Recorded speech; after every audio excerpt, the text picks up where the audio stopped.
Ekingo diogu azkeneko islariari. Estamos, perdonar un poquito el retraso, y vamos a empezar con el último ponente antes de llegar al acto de cierre. Entonces, les voy a presentar a Mariano Iriarte, que está conmigo en la mesa. Y Mariano Iriarte va a hablar sobre la formación en alternancia. Y es un experto que lleva muchos años trabajando en temas de formación, y ha estado trabajando también en INCRES, en el IMH, y entonces él nos va a hablar de este tema importante. Gaur Mariano Iriarte daukazute gurekin, eta badakizute experto badela batez ere formakuntzan eta langileen perfilarekin lan egin du INCRES enpresan. Orduan hitza berari emango diot, le doy la palabra a Mariano y eskerrik asko, gracias por haber venido.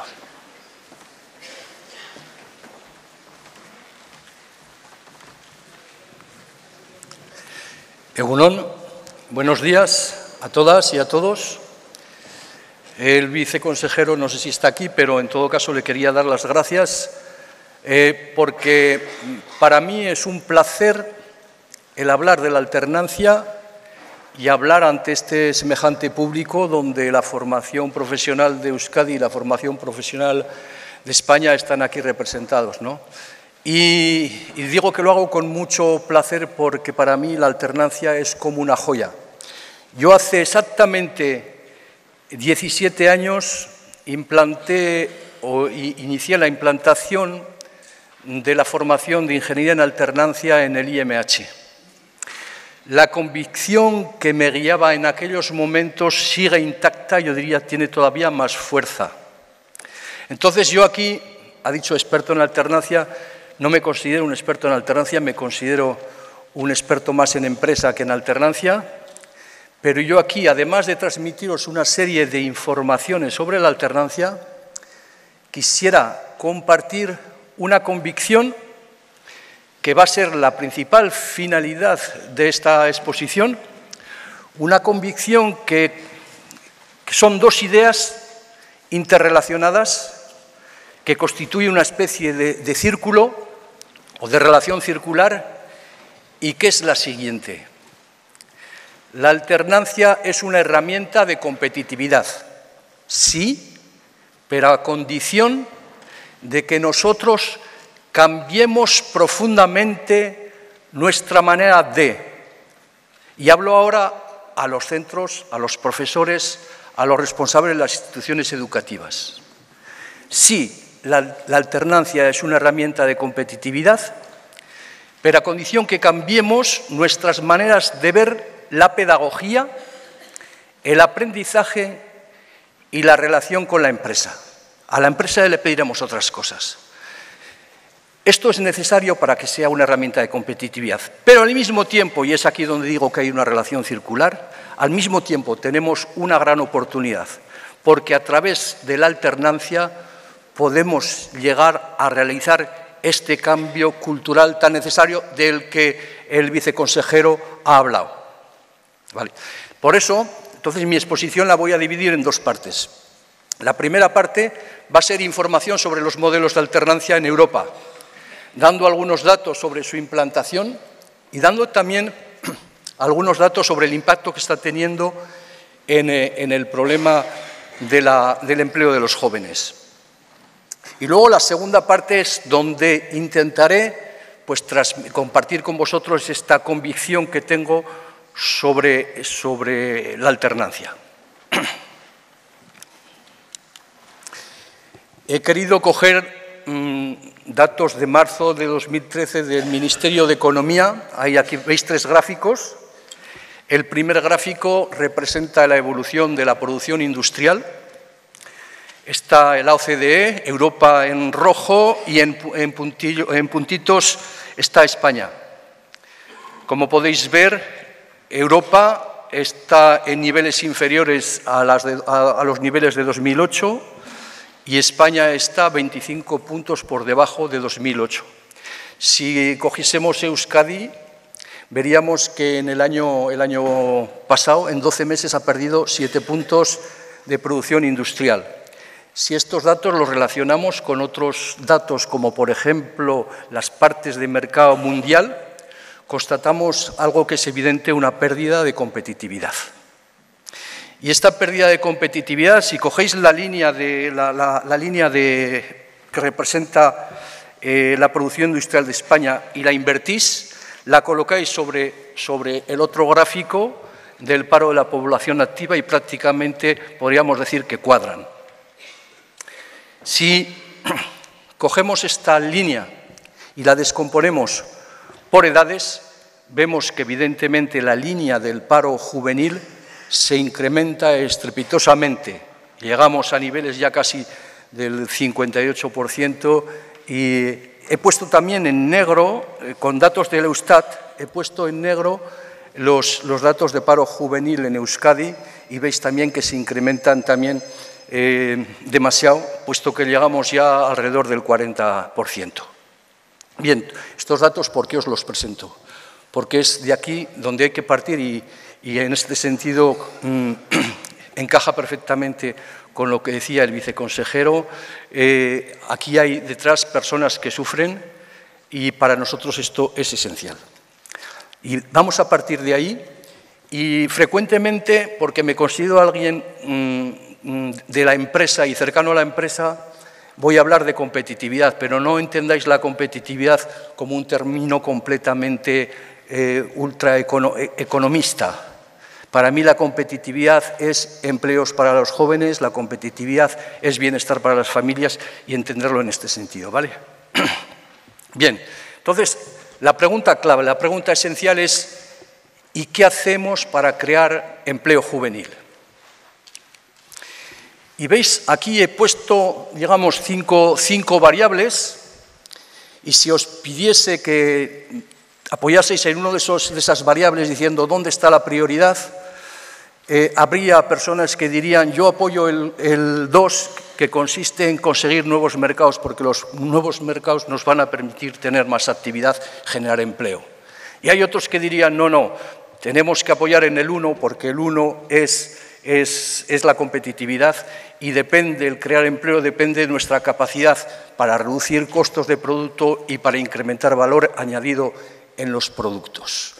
Y otros diríais, no, pero la competitividad no la podemos crear si no desarrollamos competencias diferenciadoras que nos permitan precisamente generar esa diferenciación de productos.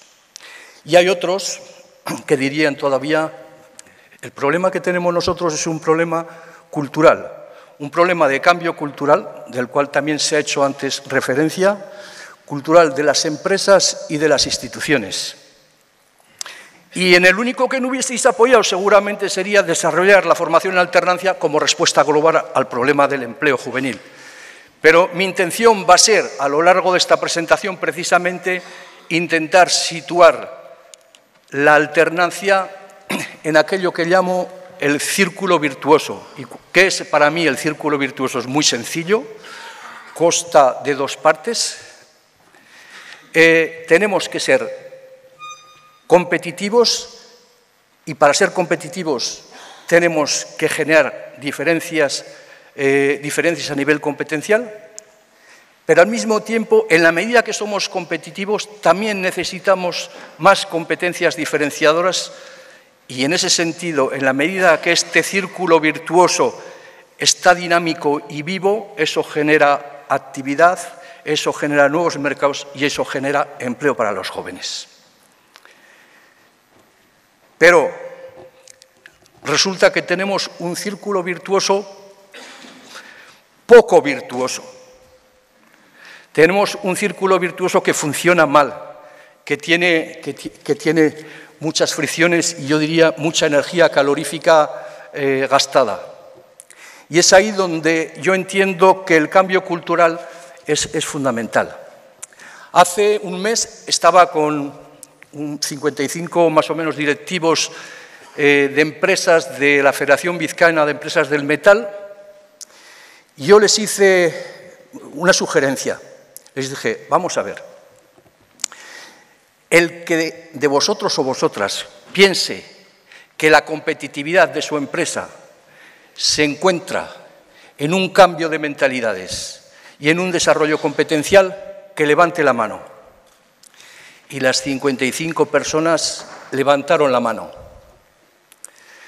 Y luego hice una segunda pregunta. Vamos a ver, de todos vosotros que decís que es esencial este elemento de trabajar las competencias y trabajar la cultura, ¿quién de vosotros dedica más del 15% de su tiempo a este menester? Y hubo solamente cinco personas, de las cuales 3 eran de la misma empresa. 5 personas. No vamos a entrar ahora en detalle de por qué no asumen este papel, digamos, de trabajar los elementos claves de la competitividad, por qué no se trabajan. Pero sí que a mí me basta para decir, aquí está nuestro problema y el diagnóstico que hago. Nosotros, como centros de formación, tenemos que activar todos los mecanismos posibles para hacer que la empresa, y estoy hablando, perdón, de la pequeña empresa, sobre todo, porque las empresas más grandes sí que tienen mecanismos más apropiados. La PYME, que es la mayoría, la PYME no pone en marcha, no activa mecanismos para desarrollar sus competencias. Y nosotros, como centros de formación profesional, tenemos un gran papel a realizar en este sentido. Y es aquí donde quisiera que al final de mi presentación este botón quinto que ha quedado ahí fuera y aislado aparezca en el centro de este círculo virtuoso.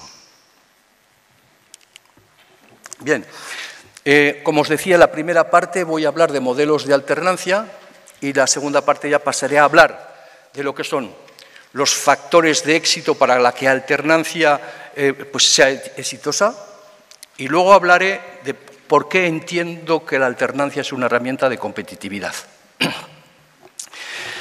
Antes, una observación. Cuando voy a hablar de modelos, quisiera decir lo siguiente. Los modelos de alternancia que existen en Europa son resultados de una larga trayectoria, de una larga historia, de largos consensos entre empresas, sindicatos, etcétera, etcétera, lo cual me permite decir que los resultados que son ahora, el sistema tal y como funciona, es imposible copiarlo miméticamente. Que nosotros, si queremos trabajar la alternancia, tendremos que hacer como hace el virus. Un virus entra en una célula, utiliza el material de la célula, la maquinaria de la célula, y la transforma a su beneficio, incluso la transforma genéticamente para reproducirse.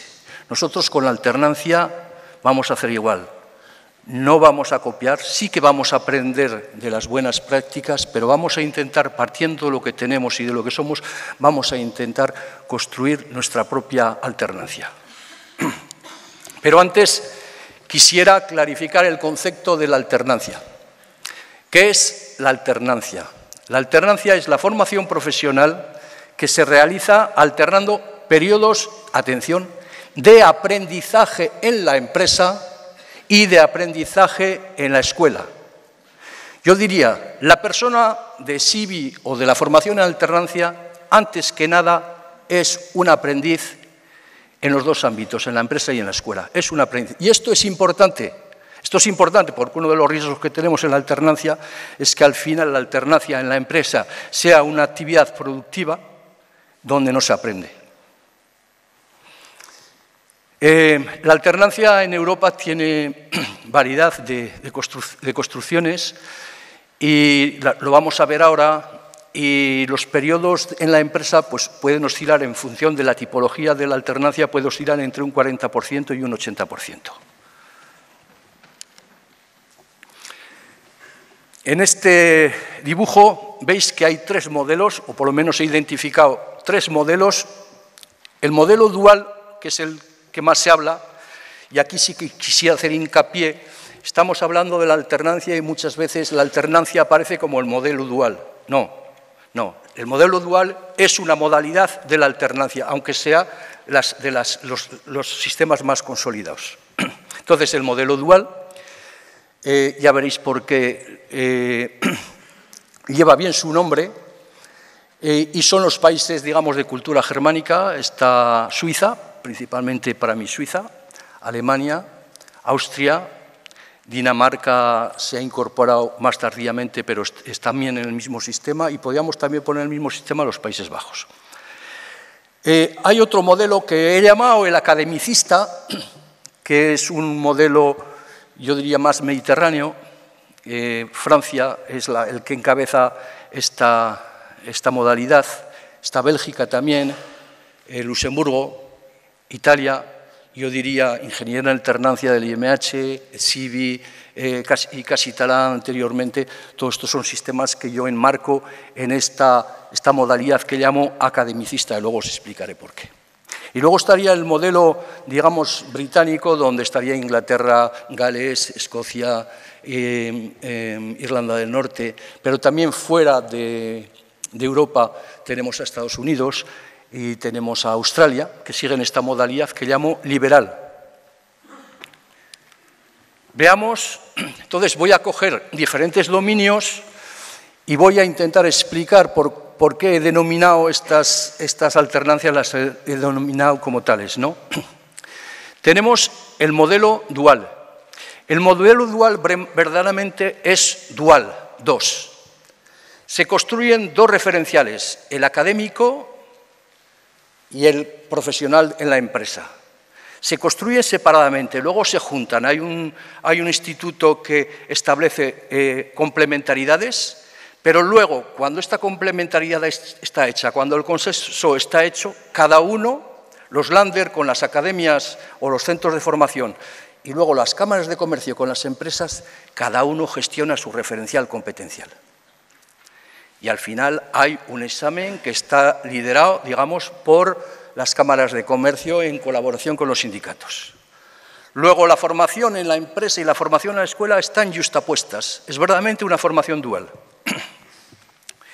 La formación académica, podemos decir que hay un predominio de la academia, hay un predominio del Ministerio de Educación, porque aunque los agentes sociales y las empresas participen en la construcción de referenciales, incluso las empresas en la evaluación, pero al final, quien tiene la última palabra, quien da los títulos, quien hace el diseño final, son los centros de educación con el Ministerio de Educación.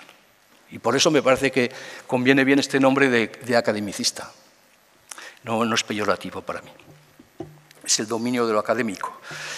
Luego estaría el modelo liberal. El modelo liberal para mí también porta bien su nombre. El modelo liberal me importa poco por qué camino llegas a esos resultados, lo que quiero ver es los resultados que obtienes. Y además, en estos resultados que vas a obtener, incluso yo como gobierno me desligo y delego en organismos de certificación y luego estos organismos de certificación en centros homologados, delego lo que es la evaluación de la formación. Y existe una evaluación que digamos, tiene el mismo esquema que lo que podrían ser para nosotros el sistema de cualificaciones, los NVQ, que realizan exámenes que son terriblemente rígidos y pesados. Otro dominio en el que se identifican claramente diferencias entre los tres modelos. El modelo liberal. El modelo liberal había sido asumido principalmente por empresas y por individuos y últimamente el gobierno está subvencionando fuertemente precisamente porque el problema digamos, de lo que es la inserción de jóvenes es un problema acuciante y lo está potenciando. En el modelo academicista son tasas que todas las empresas pagan. Por ejemplo, en Francia se paga una tasa de aprendizaje, todas las empresas pagan una tasa de aprendizaje de 0,5% de la masa salarial, tasa que puede ser incrementada para las grandes empresas en el caso de que no tengan el cota de aprendices en su empresa. Y aquí una diferencia con el sistema dual, y es que aquí las empresas cada una se paga lo suyo. Las empresas pagan por sus aprendices. y las cifras últimas eran entre el 82 y el 84% de los gastos de la AFP son las empresas que se lo gestionan. Y aquí frecuentemente y cíclicamente hay combates dialécticos entre la patronal y los sindicatos, porque los sindicatos desean que haya un reparto más equilibrado de las cargas y las empresas dicen, nanay, nosotros asumimos nuestras responsabilidades y pagamos lo que nosotros consumimos. ¿Vale? Es por eso que las empresas grandes son, en este caso, mucho más utilizadoras de la alternancia, mientras que, por ejemplo, en Francia la mayoría son pequeñas empresas. Una divergencia muy importante y capital para mí es el tema de la tutorización, en el dominio de la tutorización.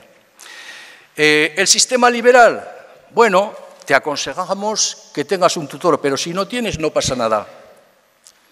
En el sistema académico es obligatorio tener un tutor, no hace falta que esté homologado y además damos una formación más o menos de un día y son los propios centros que forman a los tutores. Mientras que, por ejemplo, si vamos al modelo dual, veis que se ha dado una importancia clara a la tutorización en la empresa o a los instructores. Los instructores, el papel de instructor está muy valorado, pero que sepáis que un instructor tiene que estar siempre homologado y que para ser homologado en Austria se necesitan 40 horas de formación, pero en Suiza son 100 horas de formación.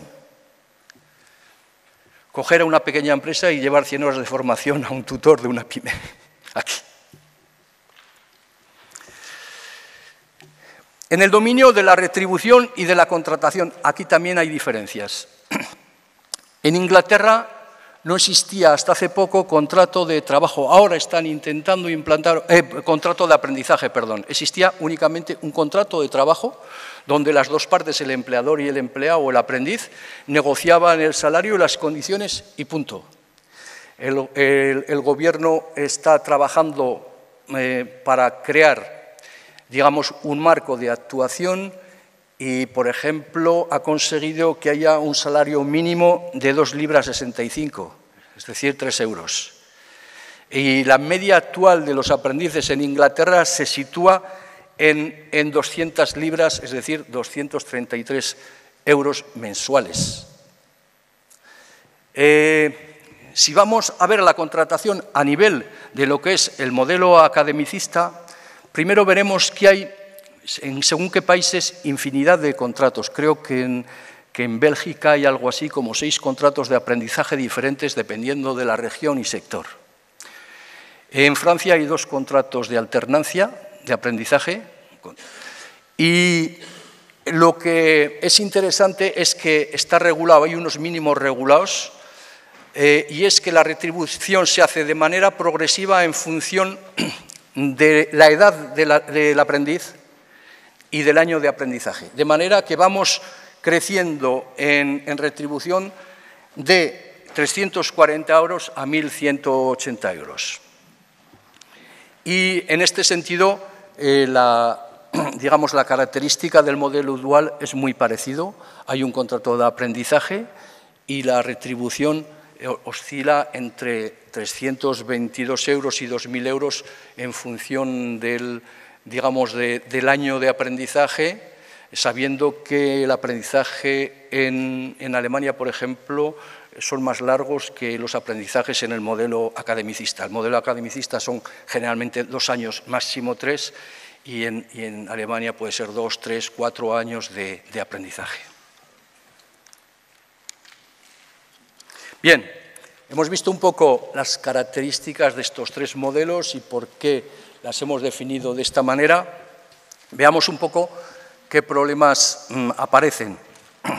En Inglaterra tienen un problema gordo porque la formación alternancia no llega a cuajar y de todas maneras es muy endeble en el sentido de que no hay una consolidación porque no hay una política de FP clara que construya esta consolidación de la alternancia.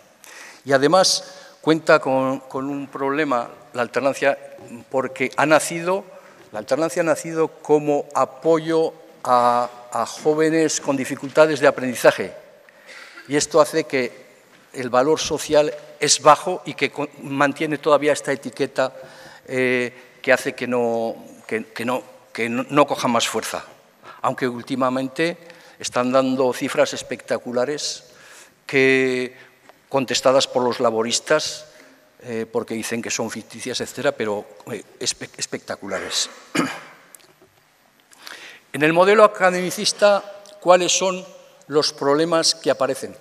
Ha habido el mes de marzo ha habido un informe de un grupo estratégico que escribía al primer ministro a propósito de la alternancia y decían más o menos lo siguiente: el valor del tutor o la valoración que se hace del tutor en las empresas es bajo y tendríamos que dar prioridad al acompañamiento de los aprendices en las empresas.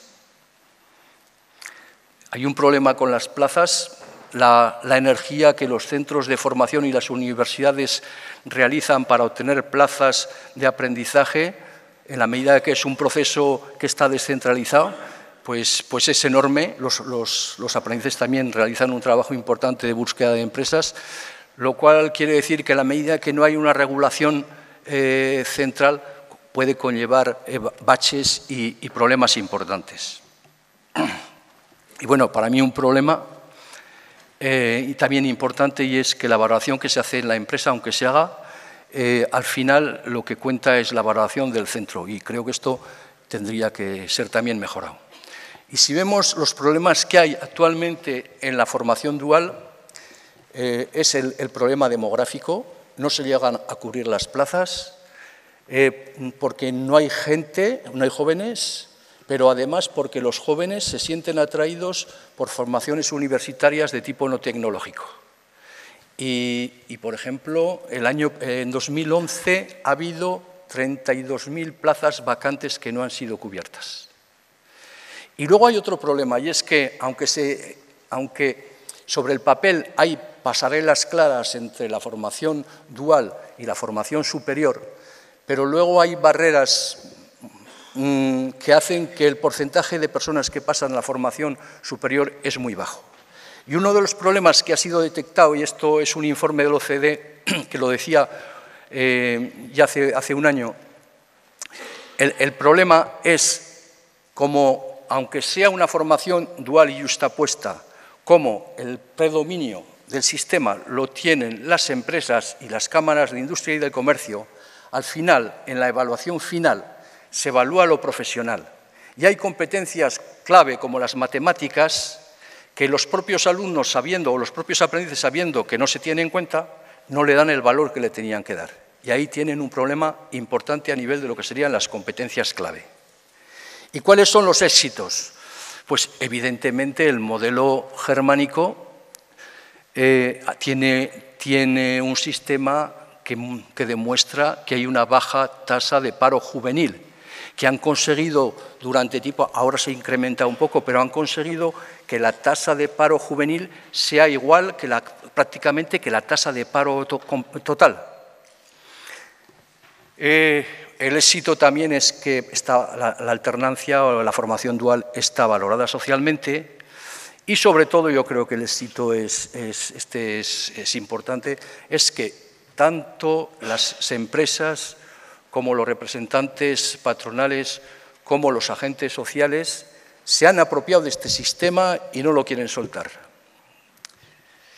En el modelo academicista, los éxitos yo diría que son dos. Uno, quizás el hecho de que la formación desde los años 90 se ha desarrollado la alternancia a nivel universitario. Esto ha generado una imagen contraria a lo de Inglaterra, que han sido en las capas desfavorecidas donde se ha desarrollado la alternancia. Esto ha levantado el valor de la alternancia y ha cogido mucho auge. Y en una encuesta de hace 2 años que un periódico realizaba a las familias sobre cuáles son, según ustedes, el sistema educativo que más conviene a sus hijos para la inserción laboral, 65% de las respuestas decía que la formación en alternancia, lo cual es significativo de cómo ya se ha integrado en la sociedad francesa el que la alternancia es un valor seguro.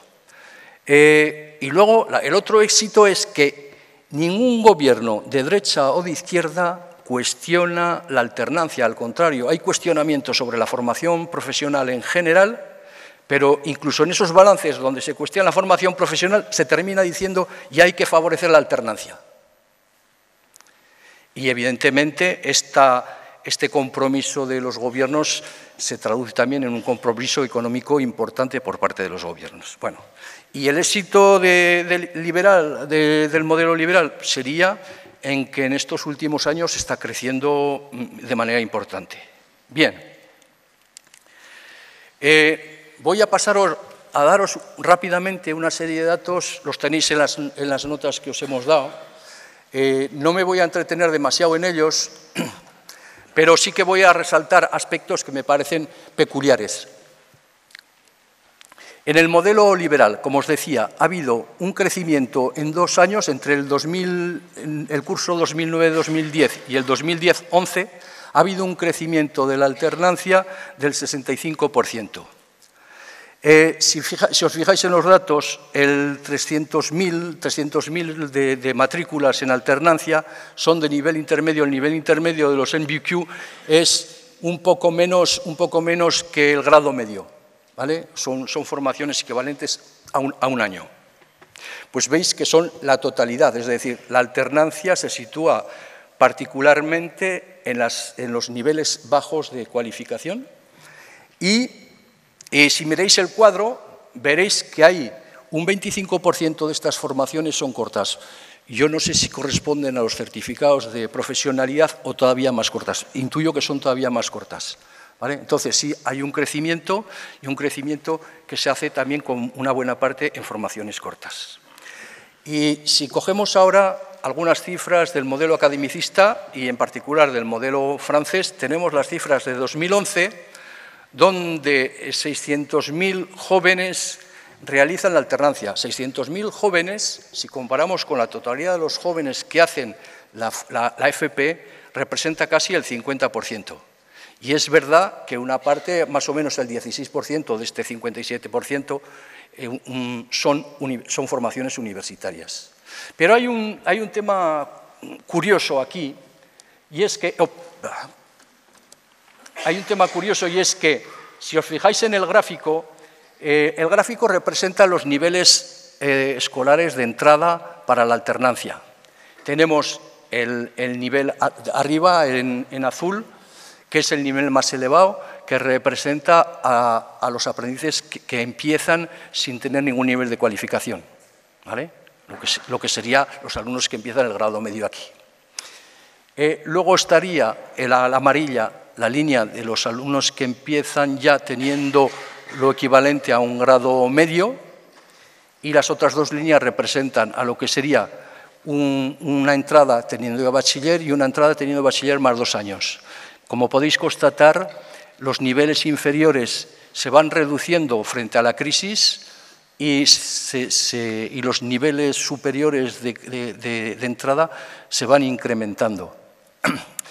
Aquí entramos con un problema, creo, importante, y es el hecho de que nos vamos a encontrar con una bolsa de gente sin cualificación importante, pero que va a ser cada vez más difícil de integrar en las empresas. El Gobierno de Holanda ha lanzado ahora una campaña para hacer 100.000 plazas de Avenir, que son plazas de aprendizaje, pero en las empresas, prácticamente a pleno tiempo. Quería conseguir 100.000 plazas para final de año y está en 16.000, y a pesar de todo el número de personas sin cualificación, tienen dificultad porque las empresas, aunque sean gente sin cualificación, quieren gente que entiendan que les permite llevar a cabo un recorrido. Problema importante con el que también nos vamos a encontrar aquí. Hablamos ahora del modelo dual, es el modelo más consolidado. Suiza es una alternancia que dura ya 100 años. Suiza tiene actualmente el 87% de los jóvenes que hacen FP lo hacen en alternancia. Y aquí os presento una cifra que para mí es interesante. Si cogemos los empleos del sector industrial y del sector de servicios, los empleos son 3.397.000 empleos. Pues bien, de ellos casi 200.000 son empleos en aprendizaje. Esto representa 5,7% de los empleos ocupados por jóvenes en aprendizaje. De ahí podemos entender la importancia que se está dando en Europa para potenciar la alternancia. He hecho la proyección sobre Euskadi y me he dicho, ¿qué pasaría si tuviéramos el mismo porcentaje? ¿Sabéis cuántas plazas tendríamos ocupadas en Euskadi en alternancia? 53.000. Casi nada, toda la formación profesional completamente en alternancia. Seguro que el paro juvenil que tenemos ahora cambiaría completamente de fisionomía. O algunos otros datos más, rápidamente. Alemania, 1,5 millones de aprendices, 500.000 de empresas que participan, de las cuales 250.000 son grandes empresas. Coste asumido por las empresas mayoritariamente y, como decía antes, plazas disponibles. He estado viendo por ahí algún informe que se está haciendo. Entre las soluciones que plantean en Francia es enviar aprendices franceses a Alemania. Bueno, también se insinúa por aquí, ¿no? Claro, pues si ahí tienen plazas y nosotros nos sobran parados, pues seguro que hay una tentación ahí, aunque a nosotros no la consideremos, ¿no? Austria, 46% de jóvenes matriculados en postsecundaria ya lo hacen en formación profesional. Y Dinamarca, que en los últimos 20 años ha potenciado mucho la formación profesional, lo hace mayoritariamente en alternancia. Bien, bueno, estos son datos que muestran la consolidación. Yo quisiera ahora mostrar rápidamente unos datos que muestran el impacto que puede tener la alternancia, o por lo menos cómo la alternancia está relacionada con ciertos datos relativos al empleo juvenil y a la innovación. Hace 2 años hice este gráfico, que es relacionar dos variables: la variable índice de jóvenes que hacen alternancia, que es el eje horizontal, y el eje vertical representa la tasa de paro juvenil. Y podéis ver que existe una correlación, y veis que Suiza, que tiene el 60% de los jóvenes pasan por la alternancia, de la totalidad de jóvenes, 60%, y que si luego miramos el número de gerentes que ha pasado por la formación dual, representa algo así como el 75% de los gerentes de las empresas suizas. Son este país que ha más desarrollado la alternancia, que tiene también la tasa de paro más baja. Y cuidado, no seamos demagógicos, no establezcamos una relación mecánica entre lo que es la alternancia y la tasa de empleo juvenil. No se puede leer así. Existe una correlación, pero esta correlación existe porque la alternancia es uno de los medios que sociedades avanzadas se han dado para regular su sistema socioeconómico.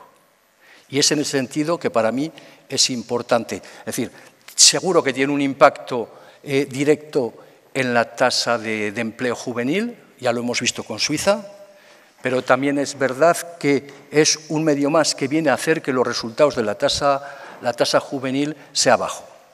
Es un medio más. Estos mismos datos los he retomado este año y, bueno, aquí deciros que estos datos me dan un índice de correlación de casi el 50%. Estos mismos datos los he cogido este año y ¿qué constato? Constato que el índice de correlación ha bajado al 31%. ¿Y por qué ha bajado al 31%?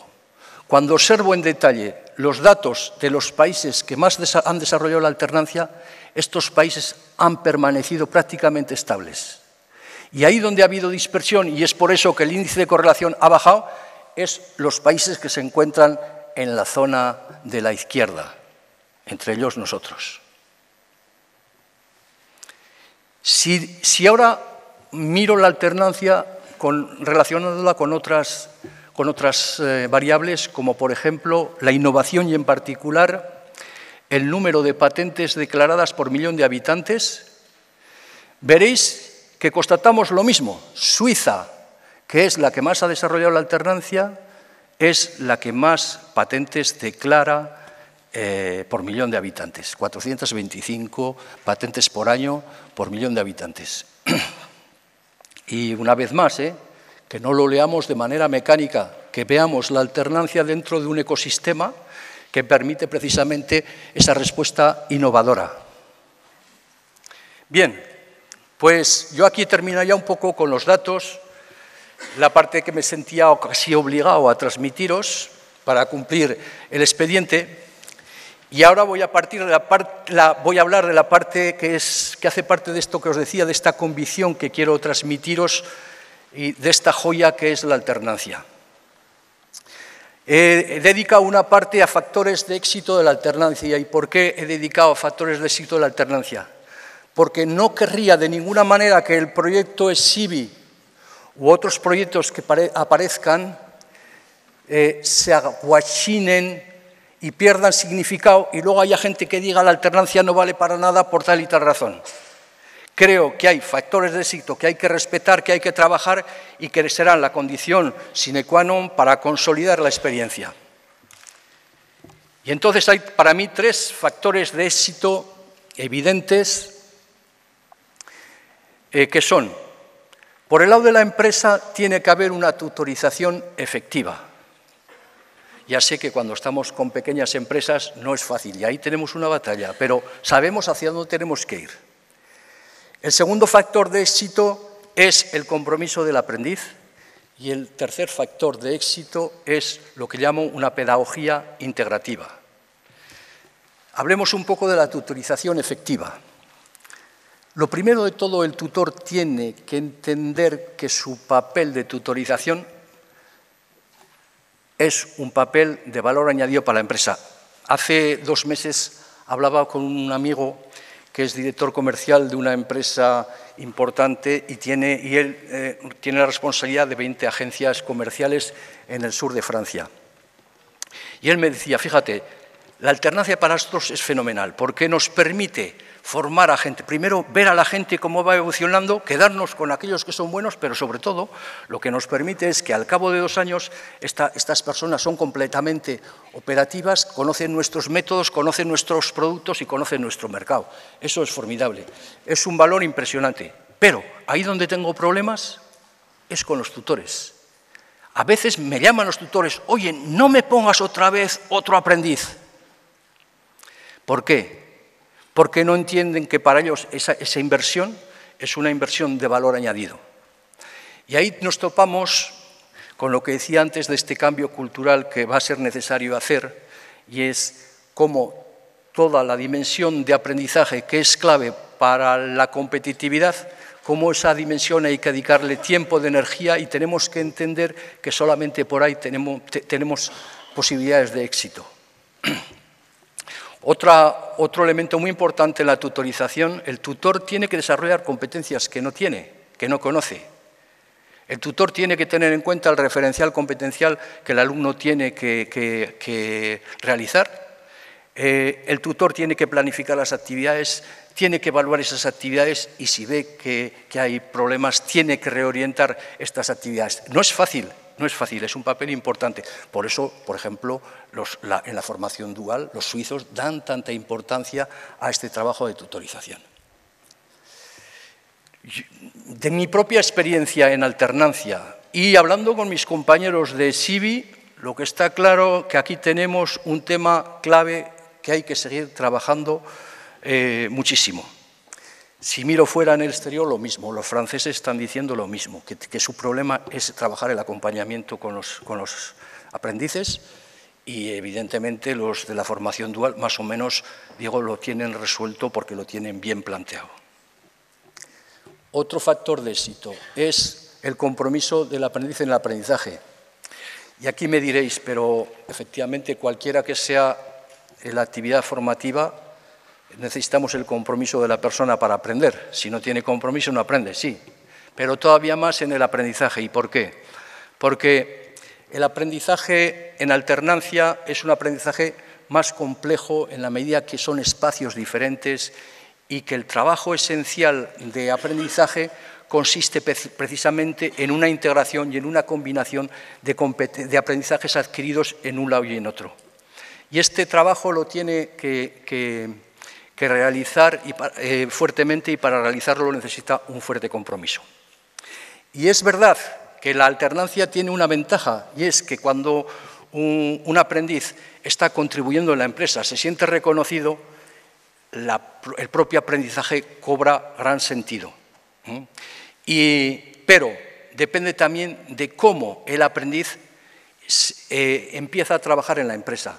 Me comentaba un profesor de SIBI que me decía que a los alumnos de primero les están presentando la experiencia de SIBI como un premio. Es un elemento motivador que hace que cuando van a la empresa saben que es algo importante, que es algo que han merecido, y es una manera de desarrollar ese compromiso. Pero hay una parte muy importante que nos concierne a nosotros, y es que el alumno tiene que tener un proyecto profesional individual, y existen una serie de herramientas como el cuaderno de aprendizaje o la evaluación con los tutores, etcétera, que hay que ir desarrollando para que precisamente el aprendiz pueda ir apropiándose de este recorrido profesional. Muy importante en toda formación, en la formación en alternancia todavía más. Y el tercer factor de éxito es para mí lo que llamo una pedagogía integrativa. Y me lo decía un profesor de SIBI, que nos vamos a quedar con la alternancia, nos vamos a quedar pedagógicamente viejos. Porque yo cuando veo ahora alumnos que vienen con el aprendizaje que han hecho en la empresa, me digo, ¿y por qué no implementamos actividades donde estos alumnos enseñen a los otros lo que están aprendiendo? Pero eso en una programación clásica, eso no existe. Luego tendremos que revisar nuestra pedagogía e ir hacia una pedagogía, que llamo integrativa, porque de alguna manera es que en los espacios, en las actividades, en el centro, se abra la posibilidad de integrar, de traer los aprendizajes en la empresa y viceversa. ¿Vale? He dicho antes, es clave el compromiso del aprendiz, porque el aprendiz es el que tiene que combinar los aprendizajes para su desarrollo competencial, pero es verdad que nosotros pedagógicamente tenemos un trabajo para hacer un contexto fértil que facilite esa combinación. Y diría así como objetivo general, a largo plazo, tenemos ahí un desafío entusiasmante, precioso, que consiste en integrar la experiencia, la emocionalidad y el sentir de los aprendices, la imaginación, integrarla en lo que es la acción y el pensamiento. Bien, estos son los tres factores. Y ahora paso a presentaros las razones por las cuales yo entiendo que la herramienta de la alternancia es una herramienta de competitividad. La alternancia es una herramienta de competitividad porque es una herramienta de regulación y de adecuación y de gestión previsional del empleo. Y me lo vais a entender de una manera muy fácil. El número de plazas que se proponen en la alternancia son para mí la expresión directa de las necesidades de las empresas, ya que ellas tendrán tendencia a ofrecer las plazas de formación ahí donde consideren que les faltan o que les van a faltar competencias o capacidades. Quiere decir esto que si un sector ofrece muchas plazas y otro sector no ofrece ninguna, nos tendríamos que cuestionar qué estamos haciendo. Cuando decía que tenemos un círculo virtuoso que no es tan virtuoso, yo os llevaría a las cifras que tenemos de, ¿cómo se dice?, de sobrecualificación. La sobrecualificación está en 32% casi. Es decir, gente que está con unas competencias elevadas y que está haciendo otra cosa. ¿Y eso por qué? Porque no tenemos un sistema de regulación que permite, como en el caso de la alternancia, y aquí es donde digo que es una herramienta de competitividad, que permite anticipar necesidades del mercado. Y yo me hacía la pregunta, ¿no? ¿Y qué pasaría si desarrolláramos plenamente la alternancia? ¿Qué pasaría que si llegásemos a tener índices de empleos en la alternancia como tienen los suizos? Pienso que habría unos cambios en ciertos indicadores impresionantes.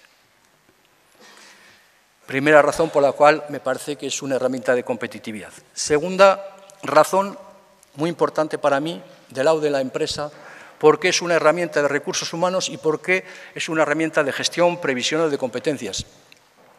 Antes os he presentado el círculo virtuoso y decía que la competitividad está relacionada con lo que es el desarrollo de las competencias diferenciadoras. Bien, si conocéis las pequeñas empresas y su actividad, veréis que procesos que son estratégicos para la competitividad, como la selección y la captación de personas, como el relevo generacional, como la formación sobre procesos específicos, la identificación de competencias, la búsqueda de caminos diversos de desarrollo competencial. Todos estos aspectos que para mí son estratégicos para construir la competitividad, veréis que están casi atrofiados en las pequeñas empresas. Y cuando me dirijo a vosotros, los de FP, yo pienso que ahí tenemos una labor de concientización, de ayudarles a las empresas a construir estos procesos que es clave. El otro día estábamos en Adegi hablando con empresas y con centros y había una directiva de una pequeña empresa de mecanizado que nos contó la anécdota siguiente, que para mí es muy significativa. Dice, pues muy contentos, con el chico del SIBI estamos muy contentos. El primer semestre estuvo más o menos en diferentes puestos y el segundo semestre lo pusimos en una máquina y prácticamente era casi autónomo en la máquina. Pero esto nos ha permitido coger a la persona que estaba en este puesto y llevarla a aprender a otro puesto. Fijaos lo interesante que es este pequeño ejemplo, lo interesante que es para una pequeña empresa el que, por un lado, tiene una persona que está formando a sus procesos productivos y, por otro lado, le está permitiendo dar más valor al aprendizaje.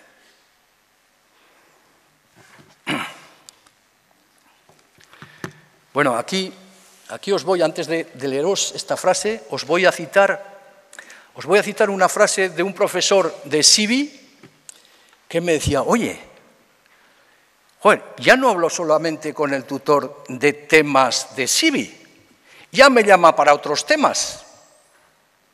Y además me doy cuenta que en esta relación que estoy teniendo con la empresa, estoy ya teniendo nuevas ideas para cambiar los contenidos de formación. Y esto es lo que quiero decir, el hecho mismo, el hecho simple de intensificar las relaciones con gente de la empresa, de hablar de los problemas, eso es fuente de innovación para la empresa y fuente de innovación para los centros de formación. Evidentemente, esto supone que vamos a esos encuentros con claridad de ideas, que no es un encuentro banal, es un encuentro donde me aporta y donde aporto. Es una mentalidad que tenemos también que construir. Hay un tema, para mí es súper importante, me dicen que ya me paso la hora, termino ya, un tema súper importante, la alternancia como herramienta de competitividad en lo que es el desarrollo de las competencias socioemocionales. Y aquí voy a pasar con una frase también de un profesor de SIBI que le decía, un alumno le decía, oye, ¿sabes que ahora empiezo a tratarme bien con los mayores? Dice, hombre, que sí, estoy aprendiendo a tratarme bien con los mayores. Pero, hombre, aquí cuando estabas en la escuela también estabas con profesores. También te tratabas bien con nosotros. No, no es igual. En la empresa son compañeros, tienen 60 años y están conmigo y tengo que aprender a tratarlos. Oye, pues eso nunca había pensado. Es una anécdota que justifica que el terreno de la alternancia, para aquello que nos están pidiendo las empresas, que son que la persona sea espabilada, con iniciativa, etcétera, es súper importante en la alternancia, en el sentido que nos da un terreno muy apropiado para trabajar esas competencias socioemocionales, si evidentemente se da el feedback a los aprendices, si se trabaja en la evaluación, etcétera. Bien, creo que es mi última casi transparencia. Para mí esta transparencia es importante. Creo que la alternancia bien llevada puede, de alguna manera, revolucionar la manera de entender el saber y la manera de entender el aprendizaje. Y os voy a decir por qué y vais a estar seguramente de acuerdo conmigo. Se dice que hay 5 maneras de desarrollar una competencia: por asimilación, por interrelación, por la acción y la reflexión, y por la reflexión sobre la acción. Pues mirar todas estas maneras que hay de desarrollar una competencia, cuántas se pueden realizar en un sistema clásico de enseñanza. Y mirar cómo la alternancia permite un desarrollo integral de todos los medios de aprendizaje. Y ahí tenemos un desafío interesante. Y aquí termino. Termino diciendo que en este círculo virtuoso entre competencias diferenciadoras y competitividad, podemos poner en el centro de ese círculo, podemos poner la formación en alternancia, porque, como hemos visto, no solamente va a permitir ciertos mecanismos de competitividad para la empresa, sino que además va a permitir el desarrollar ciertas competencias diferenciadoras y, sobre todo, va a permitirnos y va a ser una herramienta para nosotros de cambio cultural, que nos ayude a realizar ese cambio cultural que tanto necesitan los jóvenes que hoy no tienen empleo y la competitividad de nuestras empresas. Y esto es todo. Muchas gracias.